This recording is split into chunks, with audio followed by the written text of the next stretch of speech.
था कि there are two success factors, why to do anything and how to do anything. Why बहुत जरूरी चीज़ थी, मैंने चर्चा की। हाउ आज मैं चर्चा करने आऊँ डिटेल। तो सबसे पहला सब चीज़ करना चाहिए, कैसे काम को शुरू करें, कैसे किया जाए, वो कौन सा तरीका है। आपके मन में बहुत सारे विचार होंगे, आपको बहुत सारे आइडियाज होंगे, आपके बहुत सारे तरीके समझ में आ रहे होंगे, आपका बहुत सारा अनुमान होगा, और अनुमान के आधार पर या अपने एकेडमिक के द्वारा वो ज्ञान होगा। बट जीवन में अलग अलग फील्ड में सफल होने के लिए अलग अलग तरीके के नॉलेज और ज्ञान की जरूरत होती है, अलग अलग तरीके से चलना होता है, अलग अलग शिक्षण प्रणाली होती है।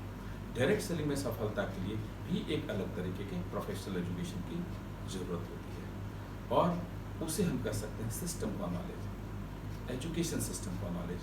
और आज हम उस एजुकेशन सिस्टम को जिससे फॉलो करते हुए मैं यहाँ पहुँचा, मैं आज आपको बताना चाहता हूँ। तो सबसे पहला समझिए कि आपके मन में, आप कहीं इस डायरेक्ट सेलिंग की दुनिया में कोई बचपने से पढ़ाई करके नहीं आता है। एक अपने फील्ड में सफल व्यक्ति, कैरियर में सफल व्यक्ति, जैसे मैं चार्टर्ड अकाउंटेंट था, कोई डॉक्टर हैं, कोई इंजीनियर हैं, कोई प्रोफेसर हैं, कोई बैंकर हैं, सब अपने अपने क्षेत्र में सफल हैं, और जीवन के एक उम्र के एक खास पड़ाव पे उस बिजनेस को शुरू करते हैं। अपनी सफलता के, प्रारंभिक सफलता के बाद जो उनके पास है, तो उनके मन में आता है कि मैं इस तरीके से काम करूँ तो बड़ा अच्छा होगा, उनके हिसाब से काम करूँ तो अच्छा होगा। और वो बहुत सारे उनके मन में विचार होते हैं, बहुत सारे सजेशन होते हैं, और वो अपने टीम लीडर को भी वो सजेशन देते हैं कि सर ऐसा करते हैं, सर ये कर लेते हैं, वहाँ ऐसा कर लेंगे, तो बहुत सारे ख्याल आते हैं। बट आप ही सोचिए कि आपका ज्ञान अनुमान का ज्ञान हो सकता है, बट आपके टीम लीडर का ज्ञान अनुभव का ज्ञान हो सकता है, का ज्ञान है, और अनुभव का ज्ञान आपके अनुमान के ज्ञान से विश्व से बड़ा ज्ञान होता है, ये आप भी समझते हैं। तो दूसरा तरीका है वो राइट वे, वो सही तरीका, और वो सही तरीका आपके अपलाइन आपको बताते हैं, और उस तरीके से अगर आप काम करते हैं तो डायरेक्ट सेलिंग में 100% सक्सेस रेट है। लोग मुझसे पूछते हैं कि आपका सक्सेस रेट क्या है? 100%। तरीके से काम करने वाले के लिए 100%, और जैसे तैसे काम करने वाले का रिजल्ट कुछ भी हो सकता है। मैं यही बात करना चाहता हूँ। एक कहानी मैं आपको सुनाना चाहता हूँ। एक समय की बात है कि पिकासो अपने शहर के एक गली में टहलते हुए, घूमते हुए कहीं जा रहे थे कि उन पे निगाह पड़ी एक महिला का, और महिला दौड़ते हुए उनके पास आती है और पूछती है, आप पिकासो हैं? और बोलते हैं, यस मैं पिकासो हूँ। तो महिला उनके पीछे पड़ जाती है कि मेरी एक पोर्ट्रेट बना दो, मेरी एक तस्वीर बना दो। लाख मना करने के बाद पिकासो उस महिला की जिद के आगे हार जाते हैं, और एक पेन, पॉकेट से एक पेंसिल निकालते हैं, पेपर निकालते हैं, उस पर कुछ आड़े तर से लकीर खींचते हैं, और 3-4 मिनट में एक पोर्ट्रेट बना के उस महिला को उसको दे देते हैं। उस महिला को लगता है कि ये क्या 2-3 मिनट में पिकासो ने बना दिया, ऐसे ही कुछ, पता नहीं इसका क्या वैल्यू है। और उसको जज करने के लिए महिला उस शहर के एक बहुत बड़े पेंटिंग शॉप में जाती है, और उस पेंटिंग शॉप में ओनर से वो तस्वीर दिखाती है और पूछती है इसका क्या कीमत हो सकता है, इसकी क्या वैल्यू है। और वो पेंटिंग शॉप का ऑनर बहुत ध्यान से देखता है, और आश्चर्य से वो देखता है और बोलता है कि इसकी कीमत तो मैं नहीं लगा सकता, लेकिन कम से कम इसकी कीमत 10 लाख रुपये हो। और तब उस महिला को समझ में आता है कि 5 महीने में कागज पर जो बना दिया उसको उस महिला ने देखा, बट पिछले कई वर्षों का उसका जो अनुभव है पिकासो का, वो उस महिला को नहीं दिखा था। इसी तरीके से दोस्त, आपके अपलाइन लीडर्स आपके लिए 5-7-10 मिनट में कोई गोल या कोई प्लान बना के या कोई शिक्षण प्रणाली आपको देते हैं, तो आपको लगता है ये 5-10 मिनट बोलते हैं, बट कई वर्षों का जो अनुभव है, ज्ञान है, और कार्य करते हुए जो उन्होंने जाना है और सीखा है, वो ज्ञान को समेट के आप उस थोड़े वक्त में देते हैं। इसलिए आप उस अनुभव को लेने की कोशिश करिए। और इसलिए मैं कहूँगा कि इस बिजनेस को बिल्ड करने का जो राइट वे है, जो सिस्टम का तरीका है, उसे आप समझिए और उसके हिसाब से चलिए, तब आपको बड़ी सफलता मिलेगी। आप ही जरा सोचिए ना कि सिस्टम किसे कहते हैं। एक व्यक्ति है, मैं मनोज कुमार चार्टर्ड अकाउंटेंट हूँ, और यहाँ से मुझे दिल्ली जाना है। मैं ट्रेन से जाता हूँ तो 15 घंटे में शायद मैं दिल्ली पहुँच जाऊँगा, लेकिन मेरा ही प्यून है या मेरा सर्वेंट है, ये प्यून है, और ये दिल्ली ये भी जाता है, और ये दिल्ली फ्लाइट से जाता है ना। ये शायद 1.5 घंटे में अपनी मंजिल पर पहुंच जाएगा, जल्दी सफल हो गया। जल्दी मंजिल पर पहुंच गया। क्यों? क्या अंतर था? अगर ज्ञानी की बात करूं, एकेडमिक की बात करूं, डिग्री की बात करूं, ज़्यादा सफल आज के दिन में कौन है? तो मैं चार्टर्ड अकाउंटेंट। लेकिन जल्दी तक कौन पहुंच जाता है? जो उतना ज्ञान भी नहीं रखता है। क्यों नहीं? क्यों? सिस्टम, वाहन, उसका बदलाव। उसने सही सिस्टम को पकड़ा, इसलिए वो जल्दी पहुंच गया। आप ये सही सिस्टम को पकड़ेंगे तो जल्दी इस बिजनेस में सफल होंगे। और क्या है ये सिस्टम? आज सिस्टम के जो 3 पार्ट आते हैं, सिलेबस की मैं बात करूं, सिस्टम का जो सिलेबस है, सिस्टम सिलेबस, अगर मैं इस सिलेबस की बात करूं तो इस सिलेबस के महत्वपूर्ण 3 चैप्टर्स हैं: creating a team, protecting, maintaining a team and protecting a team. आज मैं उसके पहले चैप्टर की बात करता हूं, creating a team. Creating team में अगर मैं बात करूं तो ये पहला जो चैप्टर है क्रिएट करने का, इसे बोलते हैं 4 बेसिक स्टेप्स, 4 बेसिक्स। 4 बेसिक का जो पहला काम है इस बिजनेस में, जो पहला रॉ मटेरियल या तैयारी की पार्ट में आप बोल सकते हैं, तो ये है लिस्ट बनाना, लोगों के लिस्ट बनाना, लिस्ट मेकिंग। दूसरा जो है वो है कॉन्टैक्टिंग एंड इनवाइटिंग। और तीसरा चीज है वो है शो द प्रेजेंटेशन और शो द प्रोडक्ट। और चौथा चीज है वो है follow up and proper getting started. List making, list क्यों जरूरी है? देखिए, किसी भी बिजनेस का या किसी भी काम में एक रॉ मटेरियल होता है। इस बिजनेस के जो 2 महत्वपूर्ण प्रारंभिक रॉ मटेरियल है, वो एक है प्रोडक्ट और दूसरा है पीपल। पीपल में ही आपको या तो कस्टमर नेटवर्क बनेंगे या पार्टनर नेटवर्क बनेंगे, इसलिए आपको लिस्ट बनाना चाहिए। लोग अक्सर जो नेटवर्क मार्केटिंग में जल्दी छोड़ के चले जाते हैं या नहीं सफल होते हैं या बड़ी देर से सफल होते हैं, उन सब का एक कॉमन मिस्टेक होता है, वो लिस्टिंग नहीं करते हैं।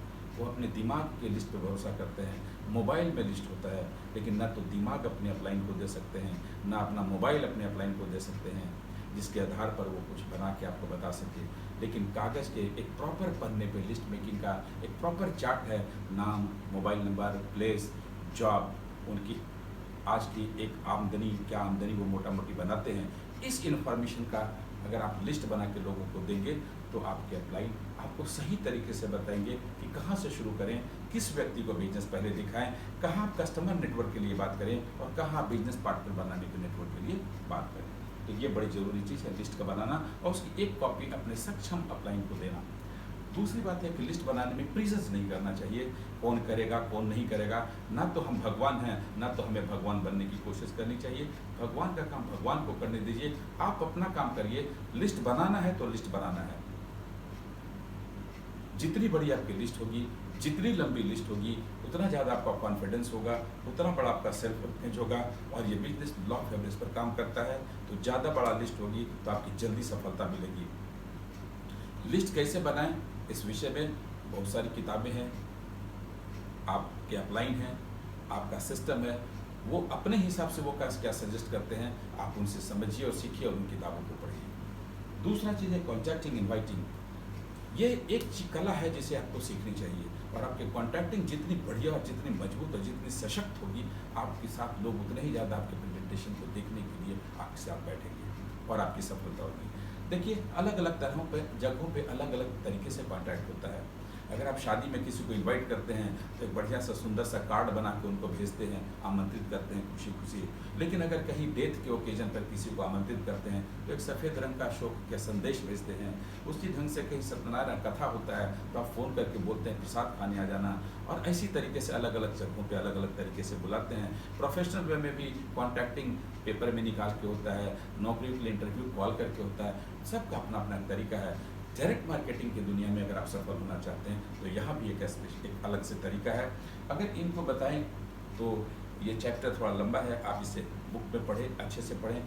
शॉर्ट में और संक्षेप में ये बता सकता हूँ कि 2 अप्रोचेज हैं इसमें, डायरेक्ट अप्रोच और इनडायरेक्ट अप्रोच, जिसे आप क्यूरियोसिटी अप्रोच भी कहते हैं। इनडायरेक्ट अप्रोच को, एक में आप अपने कंपनी का, अपने व्यवसाय का नाम लेते हैं, दूसरे अप्रोच में आप नाम नहीं लेते हैं। मैं सजेस्ट करता हूँ कि शुरुआती दौर में आप उनसे सीधा सीधी सिर्फ बात करिए, क्यूरियोसिटी अप्रोच के साथ बात करिए और वो अपने अपलाइन से सीखिए। कुछ स्क्रिप्ट्स हैं लिखे हुए, उन स्क्रिप्ट्स को पढ़ लीजिए, पढ़ के समझ लीजिए और उसी स्क्रिप्ट के आधार पर आप लोगों को बुलाएंगे तो रिजल्ट अच्छा है। दूसरी बात है, अलग अलग लोगों से अलग अलग तरीके का कांटेक्ट कर सकते हैं। कोई बहुत जान पहचान वाला आदमी है, एकदम नज़दीकी है, एकदम घरेलू है, जिनसे बहुत नज़दीकी ताल्लुकात है, अक्सर मिलना जुलना होता है, आज तक उनके घर पर आप ऐसे ही अकस्मात चले जाते थे, उनके साथ बहुत प्रोफेशनल अप्रोच लीजिएगा तो शायद उनको अच्छा नहीं लगेगा।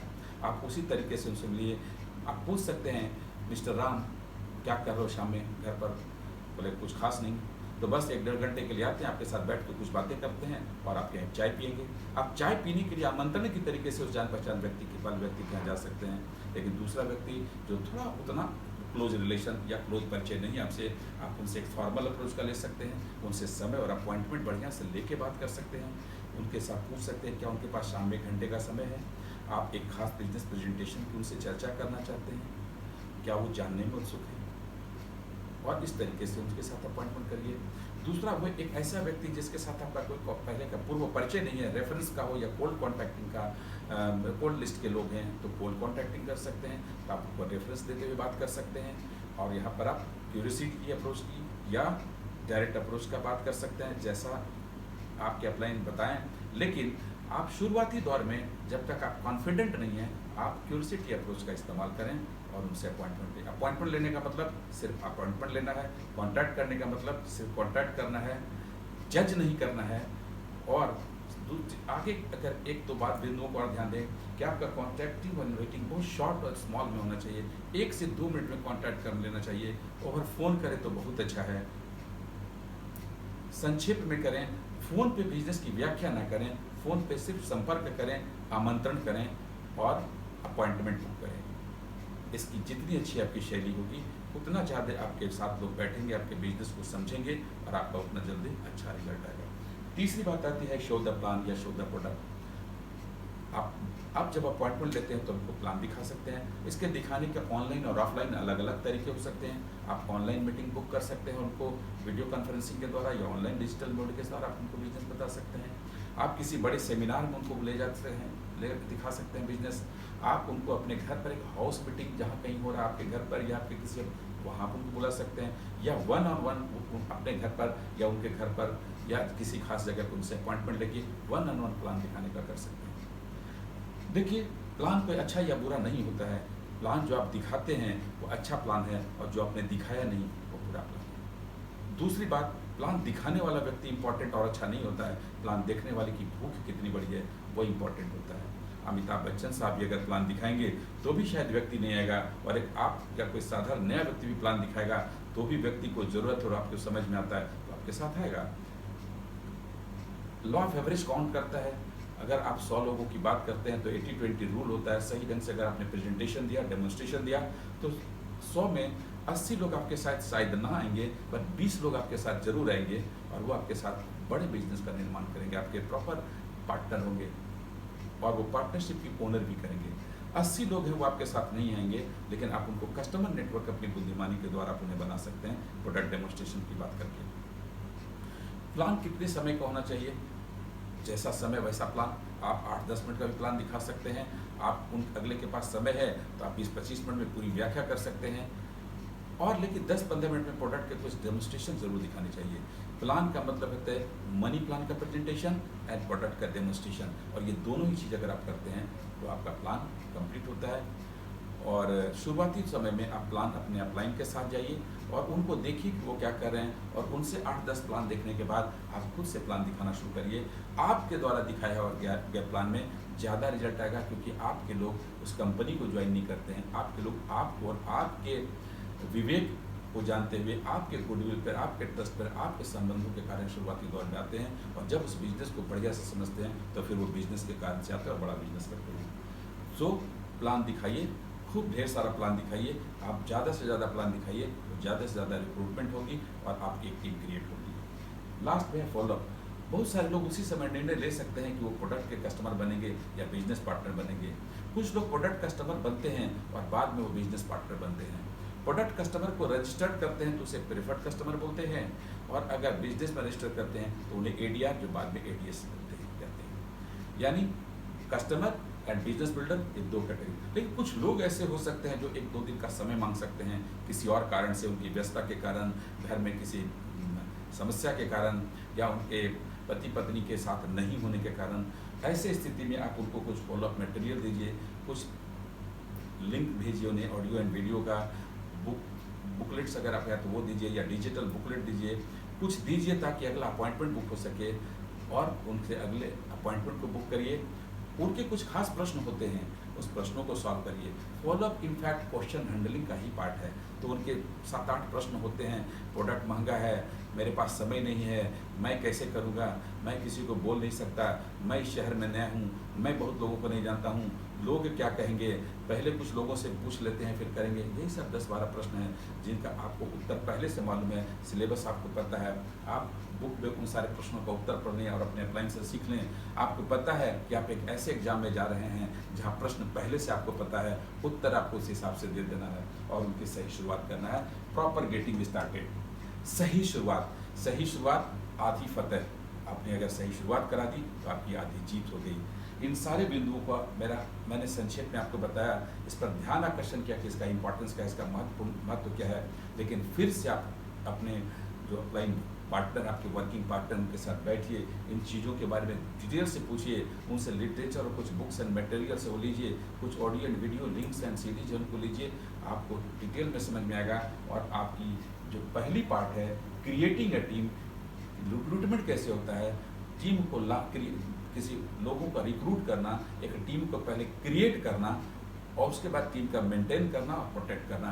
तो इस तरीके से आपकी टीम बनती है और आपकी टीम धीरे धीरे फिर वही टीम अगर सही तरीके से करती है, सिस्टम के हिसाब से करती है, तो वो टीम फिर बड़ी टीम को बनाती है और फिर आगे और बड़ी टीम बनती है और फिर आप धीरे धीरे उस टीम को मॉनिटर करते हैं और आपका एक बड़ा बिजनेस होता है। तो हमने आज आपसे बात किया how to create a team, जिसके लिए 4 बेसिक 4 आधारभूत कदम है। अगले एपिसोड में हम आपसे बात करेंगे what are the 9 core steps to maintain the team. आपकी टीम आ गई, बिजनेस शुरू हो गया, एक वॉल्यूम बन गया, बट लगातार वो वॉल्यूम कैसे बनता रहे और बड़ा होता रहे, इसकी चर्चा मैं अगले एपिसोड में आपसे करूँगा 9 कोर स्टेप्स के विषय में। और तब तक के लिए धन्यवाद। गुड नाइट, शबा खैर।